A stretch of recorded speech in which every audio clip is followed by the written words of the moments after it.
Olá, sejam muito bem-vindos ao canal Liber Audiolivro. Eu sou a Giovana e hoje vou ler os capítulos 17 e 18 do livro O Cortiço, de Aloísio Azevedo. Vamos à leitura. Capítulo 17. Mal os carapicos sentiram a aproximação dos rivais, um grito de alarma ecoou por toda a estalagem e o rolo dissolveu-se de improviso sem que a desordem cessasse. Cada qual correu à casa rapidamente em busca do ferro, do pau e de tudo que servisse para resistir e para matar. Um só impulso os impelia a todos. Já não havia ali brasileiros e portugueses, havia um só partido que ia ser atacado pelo partido contrário. Os que se batiam ainda há pouco emprestavam armas uns aos outros, limpando com as costas das mãos o sangue das feridas. Agostinho, encostado ao lampião do meio do cortiço, cantava em altos berros uma coisa que lhe parecia responder à música bárbara que entoavam lá fora os inimigos. A mãe dera-lhe licença, a pedido dele, para pôr um cinto de neném, em que o pequeno enfiou a faca da cozinha. Um mulatinho franzino, que até aí não fora notado por ninguém no São Romão, postou-se defronte da entrada, de mãos limpas, à espera dos invasores. E todos tiveram confiança nele, porque o ladrão, além de tudo, estava rindo. Os cabeças de gato assomaram afinal ao portão. Uns 100 homens em que se não via a arma que traziam. Porfiro vinha na frente a dançar, de braços abertos, bamboleando o corpo e dando rasteiras para que ninguém lhe estorvasse a entrada. Trazia o chapéu a ré com um laço de fita amarela flutuando na copa. Aguenta, aguenta, faz frente, clamavam de dentro os carapicos. E os outros, cantando seu hino de guerra, entraram e aproximaram-se lentamente a dançar como selvagens. As navalhas traziam-nas abertas e escondidas na palma da mão. Os carapicos enchiam a metade do cortiço. Um silêncio arquejado sucedia à estrepitosa vozeria do rolo que findara. Sentia-se o hausto impaciente da ferocidade que atirava aqueles dois bandos de capoeiras um contra o outro. E, no entanto, o sol, único causador de tudo aquilo, desaparecia de todo nos limbos do horizonte, indiferente, deixando atrás de si as melancolias do crepúsculo, que é a saudade da terra quando ele se ausenta, levando consigo a alegria da luz e do calor. Lá na janela do barão, o botelho, entusiasmado como sempre por tudo que lhe cheirava a guerra, soltava gritos de aplauso e dava brados de comando militar. E os cabeças de gato aproximavam-se cantando, a dançar, rastejando alguns de costas para o chão, firmados nos pulsos e nos calcanhares. 10 carapicos saíram em frente, 10 cabeças de gato se alinharam defronte deles. E a batalha principiou, não mais desordenada e cega, porém com método, sob o comando de Porfiro, que sempre a cantar ou assoviar, saltava em todas as direções, sem nunca ser alcançado por ninguém. Desferiram-se navalhas contra navalhas, jogaram-se as cabeçadas e os voapés.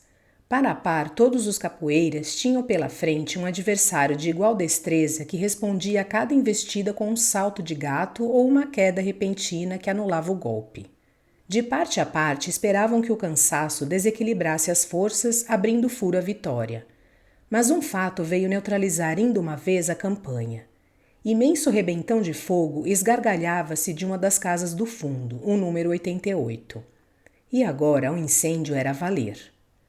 Houve nas duas maltas um súbito espasmo de terror. Abaixaram-se os ferros e calou-se o hino de morte. Um clarão tremendo ensanguentou o ar, que se fechou logo de fumaça fulva. A bruxa conseguira afinal realizar o seu sonho de louca. O cortiço ia arder.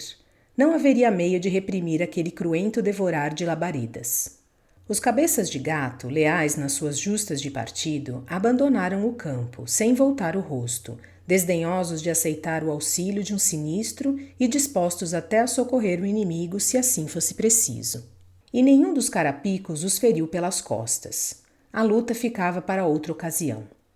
E a cena transformou-se num relance. Os mesmos que barateavam tão facilmente a vida, apressavam-se agora a salvar os miseráveis bens que possuíam sobre a terra.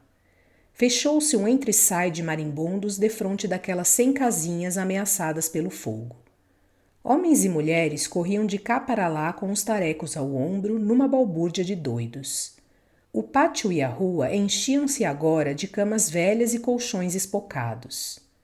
Ninguém se conhecia naquela zumba de gritos sem nexo e choro de crianças esmagadas e pragas arrancadas pela dor e pelo desespero.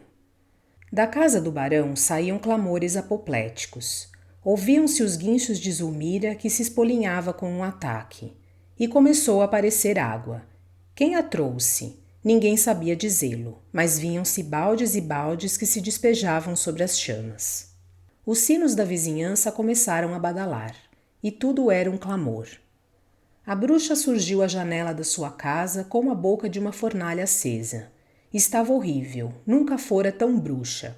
O seu moreno trigueiro de cabocla velha reluzia que nem metal em brasa.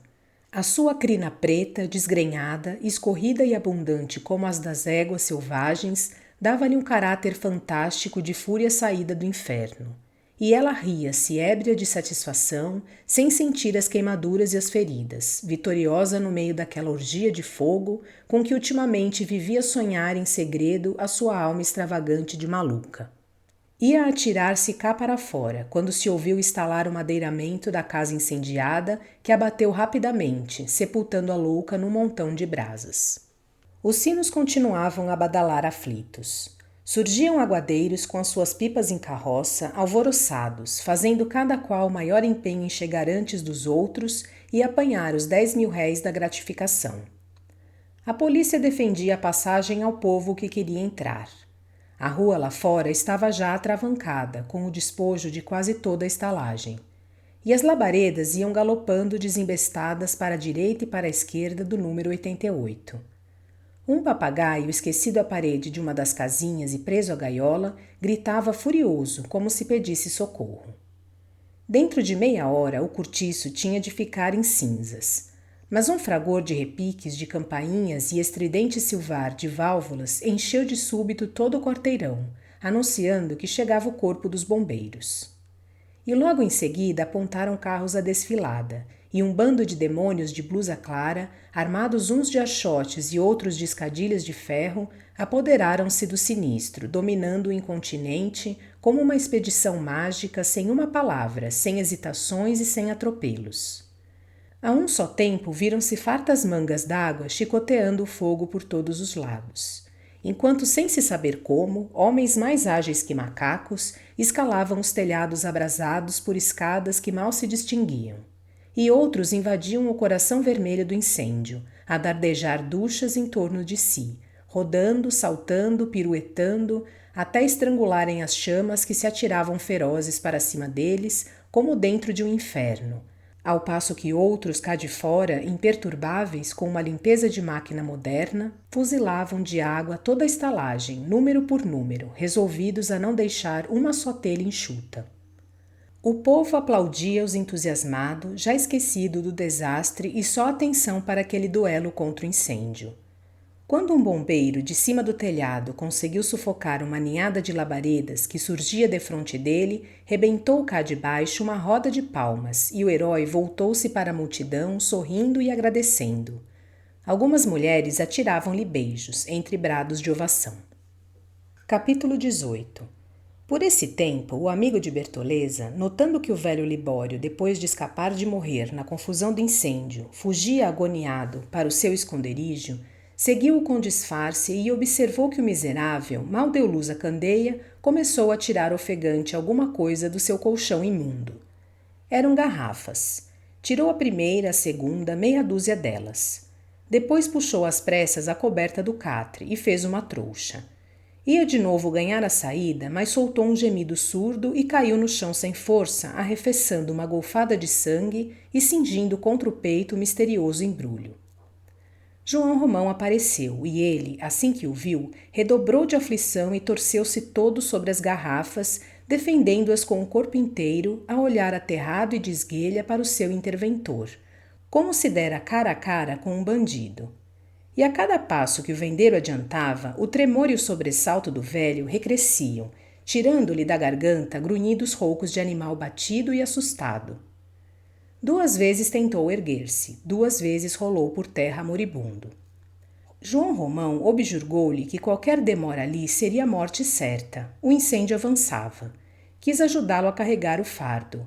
Libório, por única resposta, arregaçou os beiços, mostrando as gengivas sem dentes e tentando morder a mão que o vendeiro estendia já sobre as garrafas.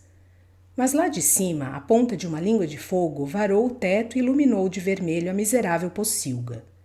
Libório tentou ainda um esforço supremo e nada pôde, começando a tremer da cabeça aos pés, a tremer, grudando-se cada vez mais à sua trouxa, e já estrebuchava quando o vendeiro lhe arrancou das garras com violência.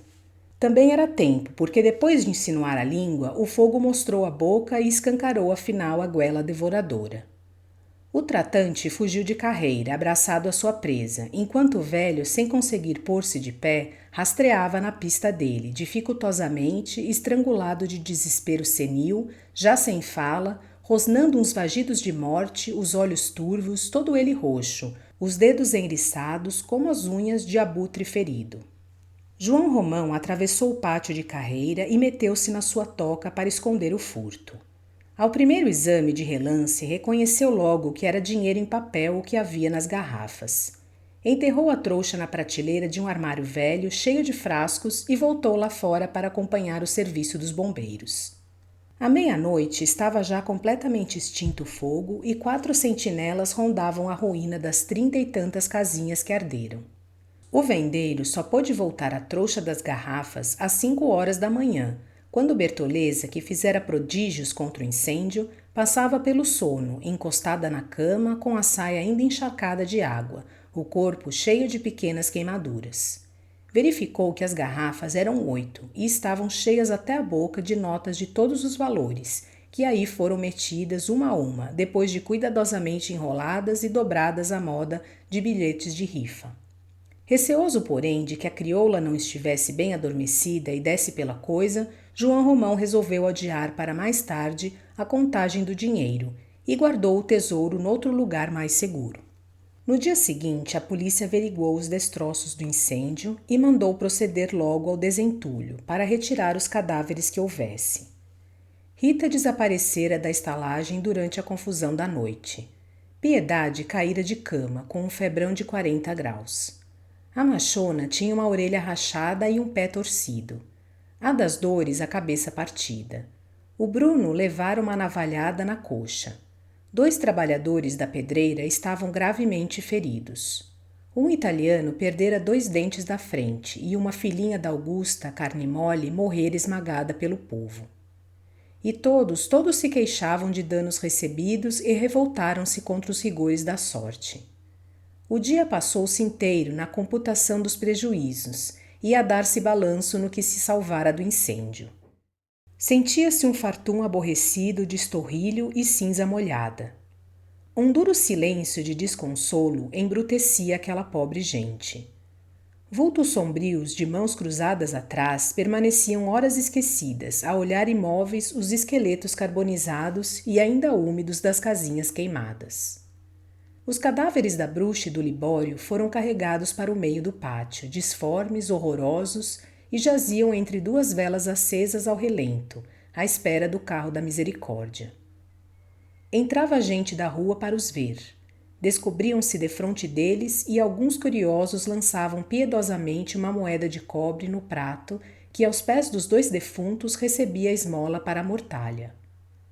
Em casa de Augusta, sobre uma mesa coberta por uma cerimoniosa toalha de rendas, estava o cadaverzinho da filha morta, todo enfeitado de flores, com um Cristo de latão à cabeceira e 2 círios que ardiam tristemente. Alexandre, assentado a um canto da sala, com o rosto escondido nas mãos, chorava aguardando o pêsame das visitas. Fardara-se só para isso, com o seu melhor uniforme, coitado. O enterro da pequenita foi feito à custa de Léone, que apareceu às 3 da tarde, vestida de cetineta cor de creme, num carrinho dirigido por um cocheiro de calção de flanela branca e libré agaloada de ouro. O Miranda apresentou-se na estalagem logo pela manhã, o ar compungido, porém superior. Deu um ligeiro abraço em João Romão, falou-lhe em voz baixa, lamentando aquela catástrofe, mas felicitou-o porque tudo estava no seguro. O vendeiro, com efeito, impressionado com a primeira tentativa de incêndio, tratara de segurar todas as suas propriedades, e com tamanha inspiração o fez que agora, em vez de lhe trazer o fogo prejuízo, até lhe deixaria lucros.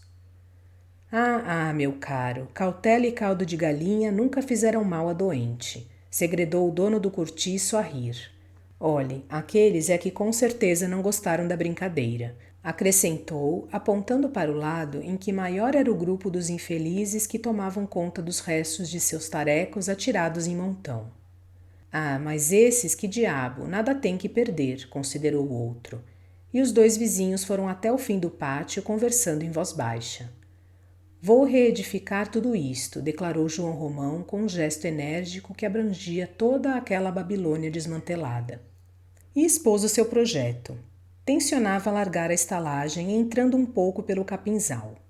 Levantaria do lado esquerdo, encostado ao muro do Miranda, um novo correr de casinhas, aproveitando assim parte do pátio, que não precisava ser tão grande.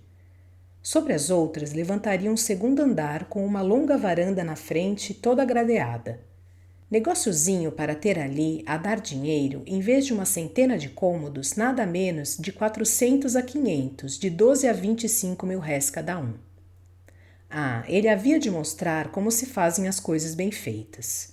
O Miranda escutava-o calado, fitando-o com respeito. Você é um homem dos diabos, disse afinal, batendo-lhe no ombro. E ao sair de lá, no seu coração vulgar de homem que nunca produziu e levou a vida, como todo o mercador, a explorar a boa-fé de uns e o trabalho intelectual de outros, trazia uma grande admiração pelo vizinho. O que ainda lhe restava da primitiva inveja transformou-se nesse instante num entusiasmo ilimitado e cego. É um filho da mãe, resmungava ele pela rua em caminho do seu armazém. É de muita força. Pena estar metido com a peste daquela crioula. Nem sei como um homem tão esperto caiu em semelhante asneira. Só lá pelas 10 e tanto da noite foi que João Romão, depois de certificar-se de que Bertoleza ferrara num sono de pedra, resolveu dar balanço às garrafas de Libório. O diabo é que ele também quase que não se aguentava nas pernas e sentia os olhos a fecharem-se-lhe de cansaço, mas não podia sossegar sem saber quanto ao certo apanhara do avarento. Acendeu uma vela, foi buscar a imunda e preciosa trouxa e carregou com esta para a casa de pasto ao lado da cozinha. Depôs tudo sobre uma das mesas, assentou-se e principiou a tarefa. Tomou a primeira garrafa, tentou despejá-la batendo-lhe no fundo, foi-lhe porém necessário extrair as notas uma por uma, porque estavam muito socadas e peganhentas de bolor. À proporção que as fisgava, ia logo as desenrolando e estendendo cuidadosamente em maço, depois de secar-lhes a umidade no calor das mãos e da vela. E o prazer que ele desfrutava neste serviço punha-lhe em jogo todos os sentidos e afugentava-lhe o sono e as fadigas. Mas ao passar a segunda garrafa, sofreu uma dolorosa decepção. Quase todas as cédulas estavam já prescritas pelo tesouro. Veio-lhe então o receio de que a melhor parte do bolo se achasse inutilizada. Restava-lhe, todavia, a esperança de que fosse aquela garrafa a mais antiga de todas e a pior por conseguinte. E continuou com mais ardor o seu delicioso trabalho. Tinha já esvaziado 6 quando notou que a vela, consumida até o fim, bruxuleava a extinguir-se. Foi buscar outra nova e viu ao mesmo tempo que horas eram. Como a noite correra depressa. 3:30 da madrugada. Parecia impossível. Ao terminar a contagem, as primeiras carroças passavam lá fora na rua. 15 contos, 400 e tantos mil réis, disse João Romão entre dentes, sem se fartar de olhar para as pilhas de cédulas que tinha defronte dos olhos. Mas 8 contos e 600 eram em notas já prescritas. E o vendeiro, à vista de tão bela soma, assim tão estupidamente comprometida, sentiu a indignação de um roubado. Amaldiçoou aquele maldito velho Libório por tamanho relaxamento. Amaldiçoou o governo porque limitava com intenções velhacas o prazo da circulação dos seus títulos. Chegou até a sentir remorsos por não ter se apoderado do tesouro do avarento, logo que este, um dos primeiros moradores do cortiço, lhe apareceu com o colchão às costas, a pedir chorando que lhe dessem de esmola um cantinho onde ele se metesse com a sua miséria. João Romão tivera sempre uma vidente cobiça sobre aquele dinheiro engarrafado. Fariscara-o desde que fitou de perto os olhinhos vivos e redondos do abutre decrépito e convenceu-se de todo, notando que o miserável dava pronto sumiço a qualquer moedinha que lhe caía nas garras. Seria um ato de justiça, concluiu João Romão. Pelo menos seria impedir que todo este pobre dinheiro apodrecesse tão barbaramente. Ora a Deus, mas 7 ricos continhos quase inteiros ficavam-lhe nas unhas. E depois que diabo, os outros assim mesmo haviam de ir com jeito. Hoje impingiam-se 2.000 réis, amanhã 5. Não nas compras, mas nos trocos. Por que não? Alguém reclamaria, mas muitos engoliriam a bucha. Para isso não faltavam estrangeiros e caipiras. E demais não era crime. Sim, se havia nisso ladroeira, queixassem-se do governo. O governo é que era o ladrão. Em todo caso, rematou ele, guardando o dinheiro bom e mau e dispondo-se a descansar. Isto já serve para principiar as obras. Deixem estar que daqui a dias eu lhes mostrarei para quanto presto. Espero que tenham gostado da leitura deste capítulo do livro O Cortiço, de Aloísio Azevedo. Obrigada por sua companhia. Até a próxima.